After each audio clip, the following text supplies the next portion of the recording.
Vamos então começar o segundo capítulo, Meu reino não é deste mundo. Então Pilatos reentrou no palácio, fez vir Jesus e lhe disse: Tu és o rei dos judeus? Jesus lhe respondeu: Meu reino não é deste mundo. Se meu reino fosse deste mundo, minha gente teria combatido para impedir que eu caísse nas mãos dos judeus. Mas meu reino não é daqui. Pilatos então lhe disse: És, portanto, rei? Jesus lhe replicou: Tu o dizes. Eu sou rei. Nasci e vim a este mundo para dar testemunho da verdade. Quem é da verdade, escuta a minha voz.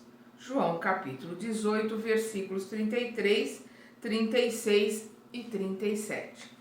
Se a gente continuar um pouquinho aqui em João, nós vamos ver que Pilatos pergunta para Jesus o que é a verdade.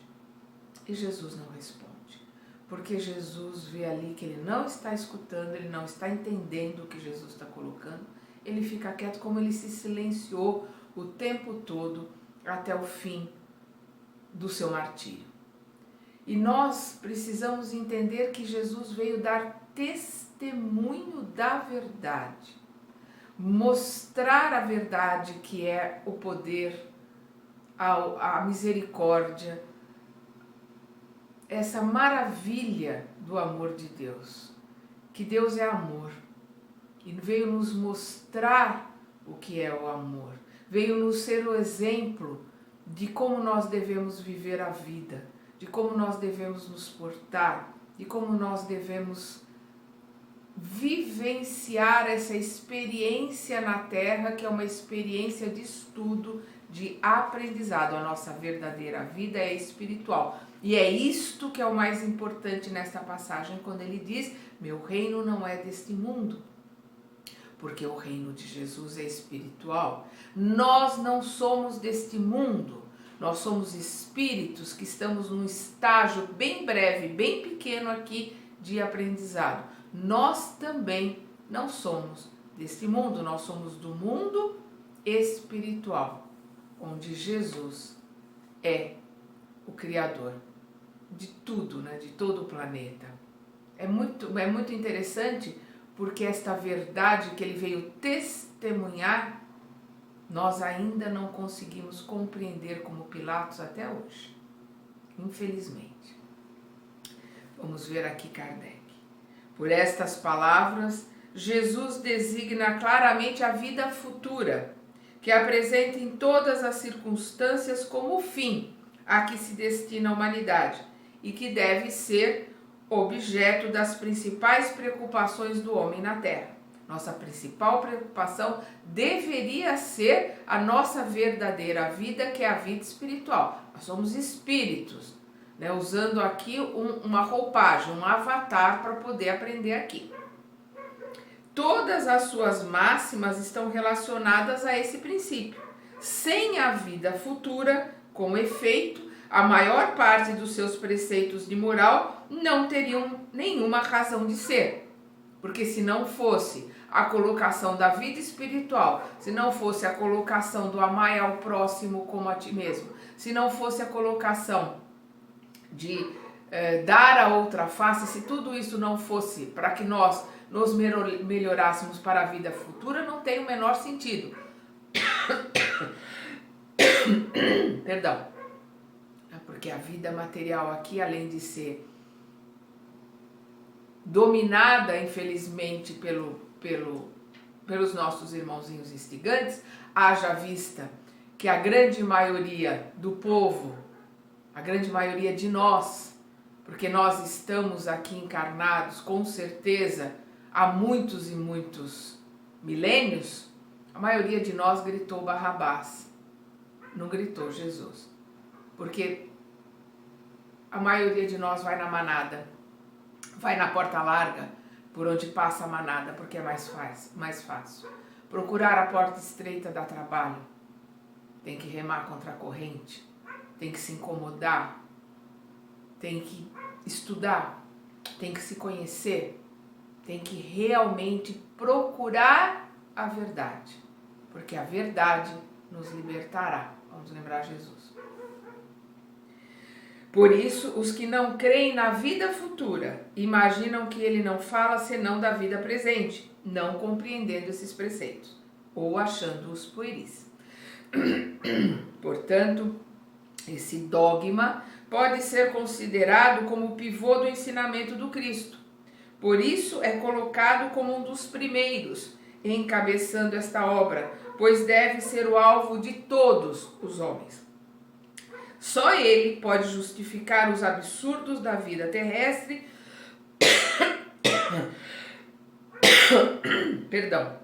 e pô-la em acordo com a justiça de Deus.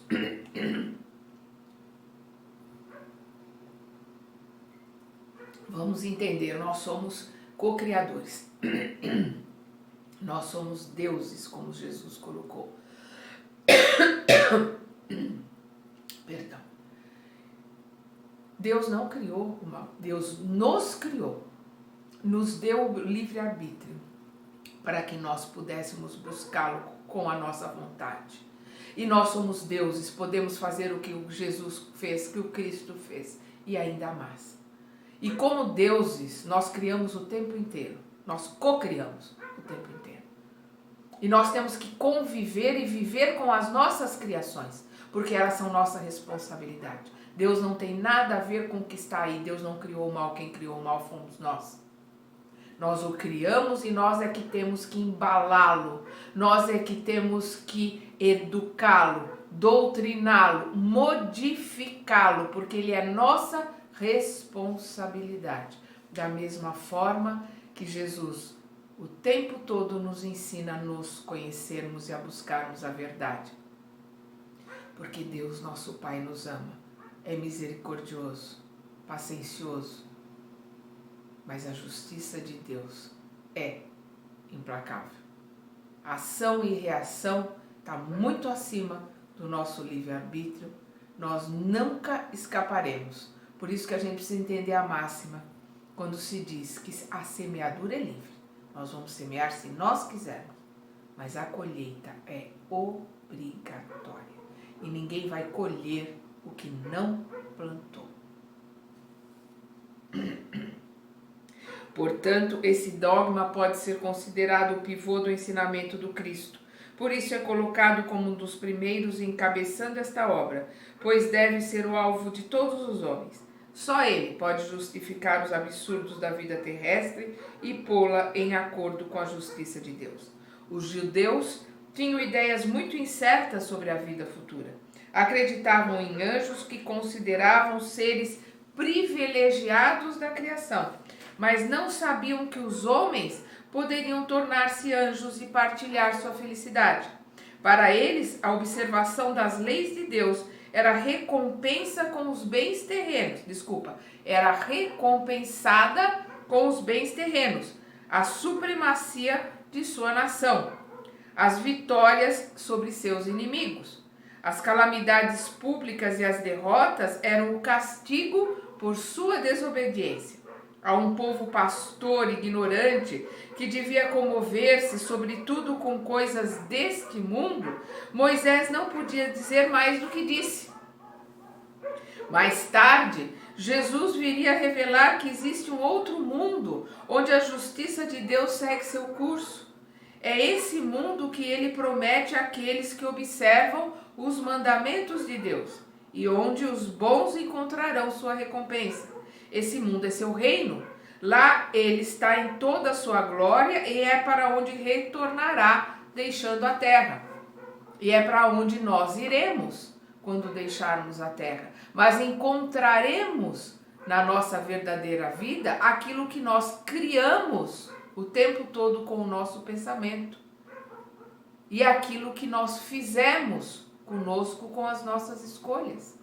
Então seremos atraídos aos nossos iguais, seremos atraídos ao condomínio com o qual nós vivemos aqui na Terra por sintonia. E estaremos no degrau do nosso aprendizado. Jesus, entretanto, conformando seu ensinamento ao estado dos homens de sua época, acreditou que não devia transmitir-lhes a luz absoluta, que os deslumbraria sem esclarecê-los, pois não a compreenderiam.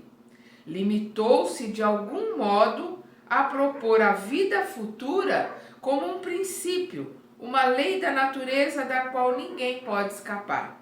Portanto, todo cristão forçosamente acredita na vida futura, mas a ideia que muitos fazem dela é vaga, incompleta e por isso mesmo falsa em vários pontos, daí as dúvidas e até a incredulidade.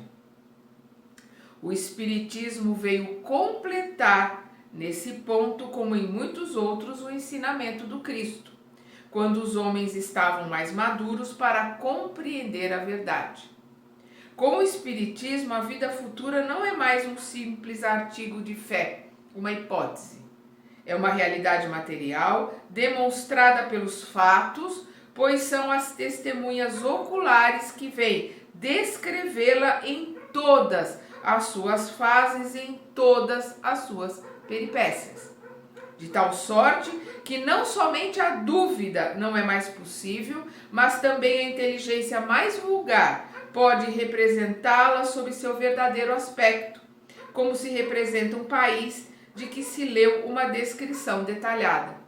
Ora, essa descrição da vida futura é de tal forma circunstanciada às condições de existência feliz ou infeliz dos que nela se encontram, são tão racionais que acabamos por concordar que não pode ser de outro modo e que certamente aí está a verdadeira justiça de Deus. Então é que ele coloca aqui: as condições feliz ou infeliz são consequências das nossas escolhas, dos nossos atos, das nossas cocriações, que são os nossos pensamentos. Vamos lembrar o primeiro capítulo de Pensamento e Vida? A vida é o espelho da nossa mente. Aquilo que nós pensamos é naquilo que vamos viver, é o que a vida vai espelhar, aquilo que nós somos interiormente. Por isso nós temos que nos conhecer. Por isso a nossa limpeza tem que ser de dentro para fora. O conhecimento tem que ser de dentro, para que a gente possa ir se modificando de dentro para fora, para que nós possamos nos melhorarmos, aprimorarmos e crescermos, entendermos os ensinamentos de Jesus e começarmos a ter acesso à verdade. A realeza de Jesus. O reino de Jesus não é deste mundo, é o que todos compreendem, mas também não há uma realeza na terra. O título de rei nem sempre exige o exercício do poder temporal. É dado através de um consentimento unânime àquele cujo gênio o coloca em primeiro lugar numa ordem de ideias quaisquer, que domina seu século e influi no progresso da humanidade. É nesse sentido que se diz o rei ou o príncipe dos filósofos, dos artistas, dos poetas, dos escritores, etc. Essa realeza, nascida do mérito pessoal e consagrada pela posteridade, frequentemente não é muito superior à que carrega o diadema.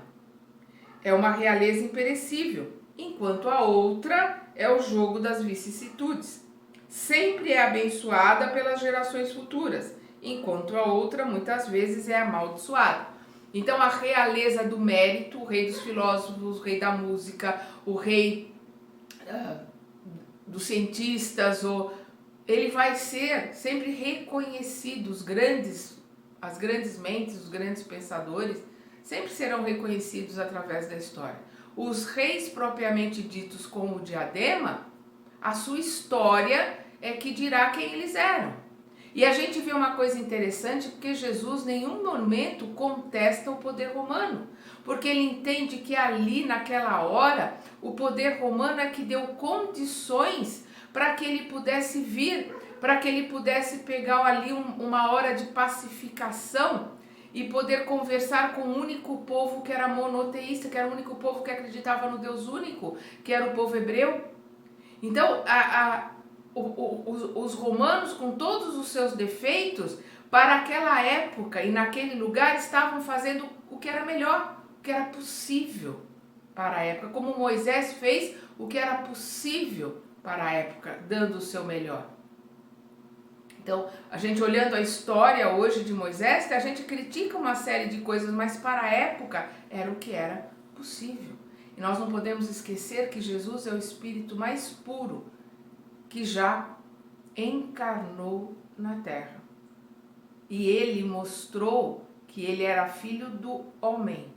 Ele veio de mulher, como João repete o tempo todo na sua epístola, que ele era filho de mulher, ou seja, ele, apesar de ser um espírito crístico, um espírito elevadíssimo, ele veio como qualquer um de nós num corpo físico, com as suas limitações, para ser o exemplo, para nos mostrar que qualquer um de nós pode viver da forma que ele viveu, aprender o que ele aprendeu e chegar aonde ele chegou. Basta a gente ter vontade. E aí é que está o X da questão. Ele continua aqui: a realeza terrestre tem seu fim quando a vida acaba. A realeza moral governa ainda e sobretudo após a morte. Nesse aspecto, Jesus não é um rei mais poderoso do que muitos potentados. Portanto, é com razão que ele dizia a Pilatos: sou rei, mas meu reino não é deste mundo. Depois nós vamos ver aqui o ponto de vista, que esse é o nosso grande problema aqui na Terra. Nós temos os nossos pontos de vista, o nosso orgulho e a nossa vaidade não deixa a gente perceber que o nosso ponto de vista é equivocado, que nós somos cegos e surdos, porque os nossos sentidos nos enganam o tempo todo e nós achamos que nós somos o máximo e que os nossos sentidos nos dão o poder da verdade. Coitado de nós, né? Enquanto a gente não olhar para dentro e nos reconhecermos como somos, cegos, ignorantes, crianças buscando o caminho do aprendizado, enquanto a gente não reconhecer como Sócrates, quando ele diz que ele reconhecia que ele era o maior sábio da Grécia, porque ele era o único que reconhecia a sua ignorância, quando ele dizia: só sei que nada sei. E é isso que nós temos que ter conosco, essa consciência de que nós não sabemos nada e que nós temos que buscar o conhecimento. Kardec coloca aqui: a ideia clara e precisa que se faz da vida futura dá uma fé inabalável no porvir, e essa fé tem imensas consequências sobre a moralização dos homens. Ela muda completamente o ponto de vista sobre o qual eles encaram a vida terrestre. Para aquele que se coloca através do pensamento na vida espiritual, que é infinita, a vida corporal não é mais que uma passagem, uma curta estação num país ingrato. Uma curta estação num país ingrato. As vicissitudes e as tribulações da vida não são mais que incidentes que ele recebe com paciência, pois sabe que são de curta duração e devem ser seguidos por um estado mais feliz.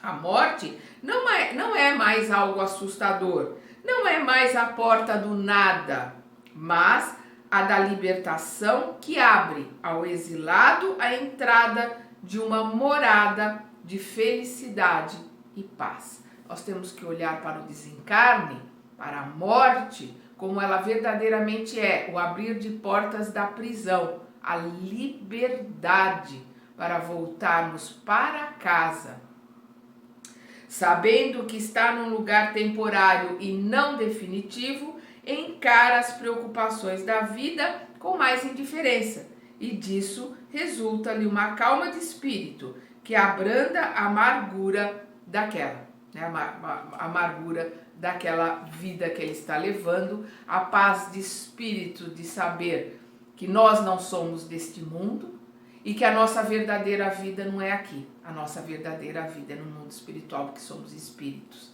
em aprendizado aqui, ou em provas, ou em provações, exilados por mau comportamento, repetentes de ano. É difícil, a nossa situação é difícil, mas ela foi criada por nós. E Deus, como bom pai, ele quer que nós aprendamos. Então, quando a gente briga com o filho para ele ir para a escola, para ele estudar, para ele se esforçar para aprender, porque o conhecimento é a melhor coisa que ele pode receber, Deus também sabe que as vicissitudes pelas quais nós estamos passando, as dores que nos fazem chorar, mas são choros e vicissitudes momentâneas, porque a passagem por aqui é muito curta, são elas que nos farão crescer, farão com que a gente aprenda e com que a gente melhore. Nós temos que ter um outro olhar para essa passagem curta e breve aqui neste planeta. Pela simples dúvida sobre a vida futura, o homem torna a levar todos os seus pensamentos para a vida terrestre. Incerto sobre o porvir, ele dá tudo pelo presente. Não entrevendo bens mais preciosos que os da terra, é como a criança que não vê nada além dos seus brinquedos. A perda do menor dos seus bens é uma ferida pungente. Um engano, uma esperança desiludida, uma ambição não satisfeita, uma injustiça da qual seja vítima, o orgulho ou a vaidade ferida, são tormentos tais que tornam sua vida uma angústia perpétua, fazendo que todos os seus instantes voluntariamente uma verdadeira tortura. Fazendo de todos os seus instantes voluntariamente uma verdadeira tortura. São escolhas voluntárias nossas, do nosso livre-arbítrio. Para isso que nós precisamos ter conhecimento, pois a verdade nos libertará desse ir e vir, desta tortura que nós mesmos criamos para nós mesmos pelo desconhecimento. Fixando seu ponto de vista pela vida terrestre, no centro da qual ele está colocado, tudo ao seu redor toma vastas proporções. Que nem a criança, né, que acha que quando ela fecha o olho, o mundo para de existir, ninguém mais está vendo ela. Ela fecha os olhinhos e manda procura, né? Me procura, porque ela acha que como ela não está vendo, os outros também não estão. Infelizmente, nós continuamos como crianças.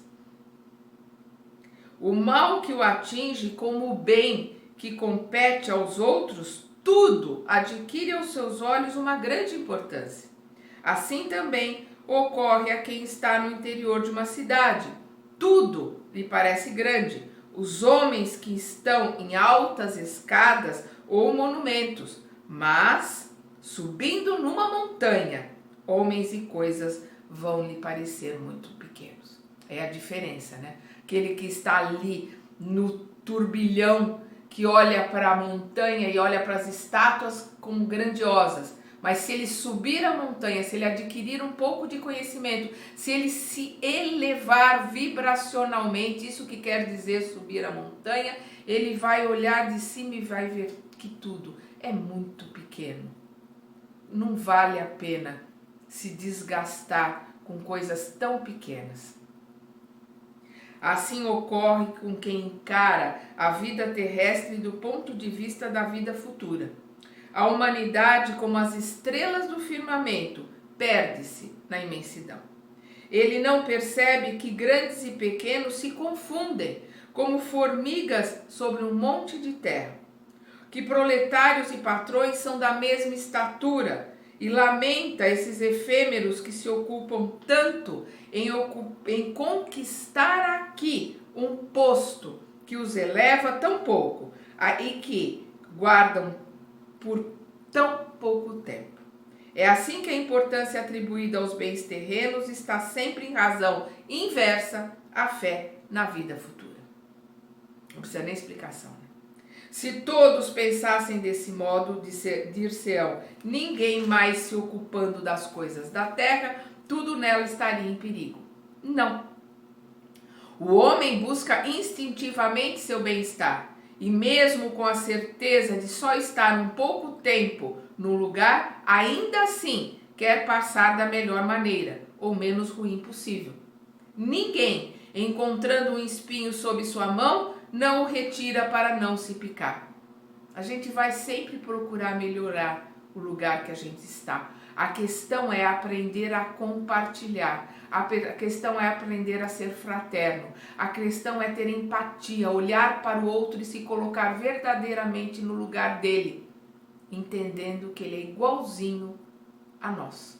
Olhar para o outro e ter a certeza que ele é igualzinho a mim. Amar ao outro como eu amo a mim mesmo, Para isso eu preciso me conhecer, para poder me amar. Aí depois estender isso para o outro. Ora, a busca do bem-estar força o homem a melhorar todas as coisas, empurrado pelo instinto do progresso e da conservação, que está na lei da natureza. É a lei de Deus, a lei do progresso, a lei da conservação. Nós estamos aqui vivendo uma pandemia que faz parte desta lei de progresso. O planeta está em lei de progresso, está se modificando, está se transformando. E nós precisamos acompanhar essa transformação. Senão nós não poderemos continuar nele, simples assim. Uma questão vibracional de energia. Aqueles que mudarem a sua energia como o planeta está mudando a sua, poderá, pela vibração, que nem as ondas do rádio, continuar sendo sintonizada com esse planeta. Se não mudar, a hora que aquele rádio for tentar sintonizar, só vai ter um chiado. Não vai mais sintonizar com aquele rádio. São outras ondas que vão sintonizar no rádio chamado Terra. Portanto, ele trabalha por necessidade, por gosto e por dever, e com isso cumpre os desígnios da providência que o coloca na Terra com essa finalidade. Só aquele que considera o futuro pode atribuir ao presente uma importância relativa e facilmente se consola de seus fracassos, pensando no destino que o espera. Deus não condena, pois os gozos terrenos, mas o abuso desses gozos em prejuízo das coisas da alma. Eu vou repetir, Deus não condena, pois, os gozos terrenos, mas o abuso desses gozos em prejuízo das coisas da alma. Contra esse abuso estão prevenidos os que aplicam a si esta fala de Jesus: meu reino não é deste mundo. Aquele que se identifica com a vida futura assemelha-se ao homem rico que perde uma pequena soma sem se perturbar. Aquele que concentra seus pensamentos na vida terrestre é como um homem pobre que perde tudo o que possui e se desespera. É a diferença daquele que tem a paz interior e sabe que tudo aqui é passageiro, que nós não somos deste mundo. Verdadeira vida está no plano espiritual. O Espiritismo alarga o pensamento e abre-lhe novos horizontes. Em lugar desta visão estreita e mesquinha, que o concentra sobre a vida presente e que faz do instante que se passa na Terra o único e frágil eixo do futuro eterno, ele mostra que esta vida é só um anel no conjunto harmonioso e grandioso da obra do Criador. É só o anel, é só um elo de uma grande corrente. Mostra a solidariedade que religa todas as existências do mesmo ser, todos os seres de um mesmo mundo e os seres de todos os mundos, ao passo que a doutrina da criação da alma no momento do nascimento do corpo torna os seres estranhos uns aos outros. Esta solidariedade das partes de um mesmo todo explica o que é inexplicável e só se focaliza um único ponto do todo. É esse conjunto que no tempo do Cristo os homens não poderiam ter compreendido e por isso ele deixou esse conhecimento reservado para um outro tempo. Somos todos elos de uma enorme corrente, estamos todos interligados numa rede universal. Não é só uma rede do planeta Terra, é uma rede do universo. Aí nós vamos ver aqui a psicografia de uma rainha contando sobre o seu desencarne. Uma rainha, ela coloca aqui uma rainha da França. Ela diz, aqui a psicografia, o título da psicografia é Uma Realeza Terrena. Olha o que essa rainha coloca. Quem melhor que eu pode compreender a verdade dessa fala de Nosso Senhor? Meu reino não é deste mundo? O orgulho fez que eu me perdesse na terra. Quem, pois, compreenderia o vazio dos reinos terrenos se eu não o compreendesse? O que levei comigo de minha realeza terrestre? Nada, absolutamente nada. E para tornar-me a lição mais terrível, ela não me acompanhou nem até a tumba. Rainha eu era entre os homens, Rainha, eu acreditava entrar no reino dos céus. Que desilusão! Que humilhação quando, em lugar de lá ser recebida com soberania, vi acima de mim, mas muito acima, homens que eu acreditava muito pequenos e que desprezava porque não eram de sangue nobre. Oh, o que então eu compreendi na esterilidade das honrarias e das grandezas que se buscam com tanta avidez na terra. Para se preparar um lugar nesse reino é preciso abnegação, humildade, caridade em toda a sua celeste prática. Benevolência para com todos. Não vos perguntam quem fostes, qual posto ocupastes, mas o bem que fizestes, as lágrimas que enxugastes. Ó Jesus, tu dissestes, teu reino não era deste mundo, pois é preciso sofrer para chegar ao céu, e os degraus do trono não vos aproximam dele. São os atalhos mais penosos da vida que para lá o conduzem.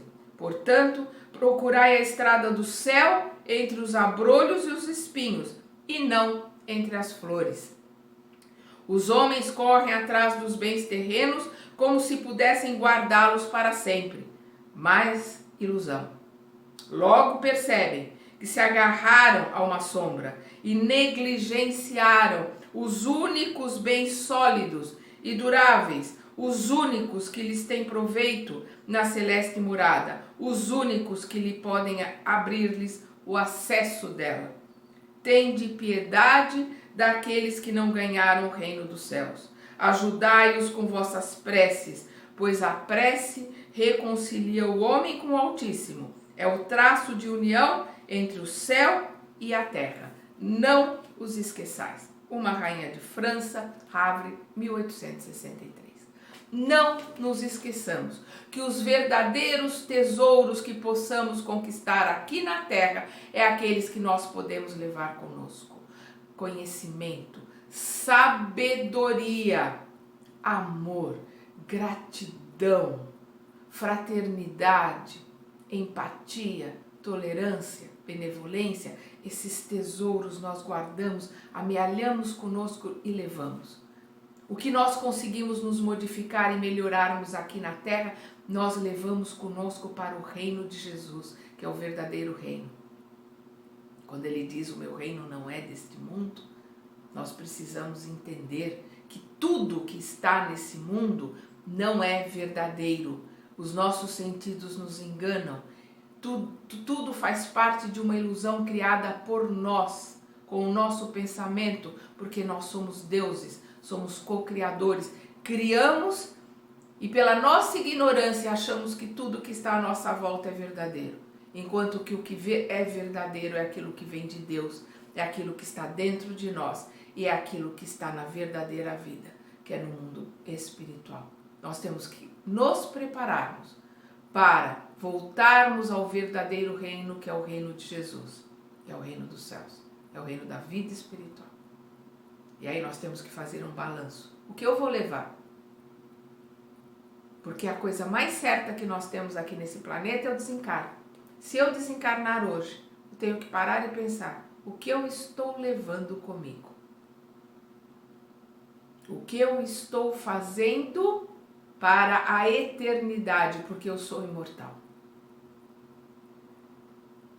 O que eu fiz hoje? O que eu fiz ontem? Para a eternidade. Façamos um balanço.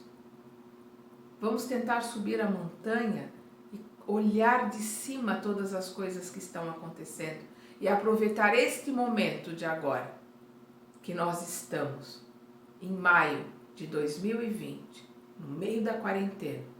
E esta quarentena veio para que a gente olhasse para dentro, para que nós nos conhecêssemos, aprendêssemos com os nossos erros, mas principalmente aprendêssemos com os ensinamentos de Jesus e entendêssemos que a prece, a verdadeira oração, é o nosso WhatsApp, é a nossa forma de comunicação com os espíritos superiores, com Deus nosso Pai. E nós, entendendo isso, entendendo o poder da oração, que é o que essa rainha diz aqui, ore, Olhe pelos seus entes queridos que se foram. Orem por aqueles que não têm o conhecimento da verdade. Não desejem o mal a ninguém. Orem pelos governantes. Orem por aqueles que têm o poder na mão, porque o poder, seja ele de qualquer forma que for, ele é sempre um teste para aquele que o recebe. É uma prova e uma prova difícil. O poder e o dinheiro são provas difíceis para aqueles que os detêm. Oremos por eles. Até o próximo capítulo.